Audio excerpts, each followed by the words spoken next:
Kelompok Jihad Islam Palestina mengklaim telah melakukan penyergapan terhadap kendaraan militer Israel di wilayah Zujaiyah, jalur Gaza.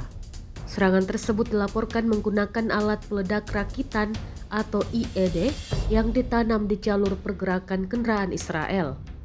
Dalam pernyataan resmi, Jihad Islam menyebutkan bahwa serangan tersebut menargetkan kendaraan milik pasukan pertahanan Israel atau IDF yang sedang melintas di wilayah itu. Ledakan yang dihasilkan dari IED tersebut diklaim mengenai sasaran secara langsung.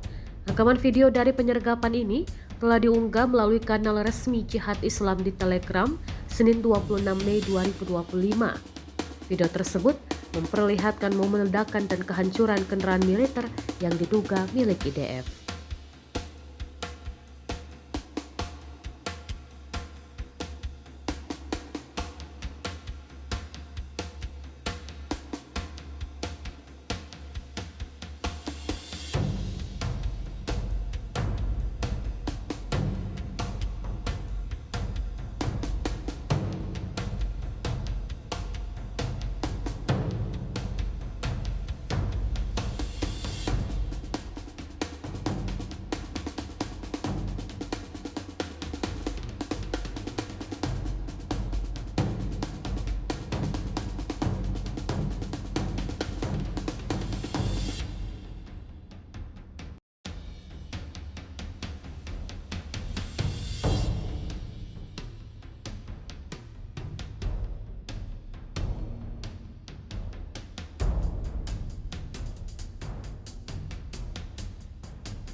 Download Tribun X sekarang, menghadirkan lokal menjadi Indonesia.